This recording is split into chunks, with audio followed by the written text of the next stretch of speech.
Karty na dnešný deň hovoria veľmi jasne. Niečo sa vo vašom živote začína meniť. A aj keď ste možno ešte v emóciách, osud už roztočil koleso nového vývoja. Prvá karta prináša šťastné zmeny, vytúžený výsledok a ukončenie nepriaznivého obdobia. To, čo sa dlho nehýbalo, sa konečne dáva do pohybu. Prichádza odmena, obrat k lepšiemu a nové možnosti. Lenže skôr, než sa všetko úplne vyjasní, karty ukazujú aj vnútorný nepokoj.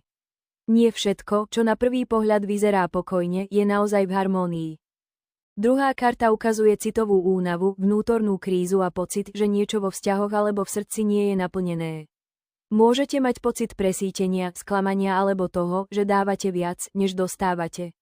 Navonok môže byť ticho, ale vo vnútri sa toho deje veľmi veľa. A práve tu prichádza jadro dnešnej správy. Niektorí z vás už tušia pravdu, no ešte si ju nechcú úplne priznať. Tretia karta hovorí o bolesti, zranení, sklamaní a citovej rane.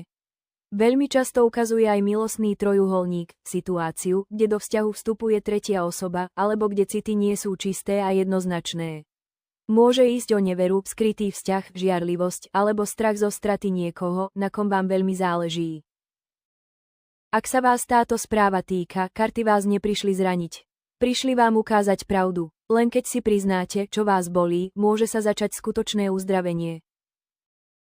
Dnešné karty hovoria, jedno nepriaznivé obdobie sa končí, ale skôr než príde úplná úľava, je potrebné pozrieť sa pravde do očí. Ak je vo vašom živote sklamanie, citový nepokoj alebo dokonca milostný trojuholník, nezatvárajte pred tým oči. Práve pravda vás oslobodí a otvorí cestu k lepšiemu obdobiu. Ak cítite, že sa vás tieto karty dotkli viac, než by ste čakali, možno je čas pozrieť sa na vašu situáciu hlbšie.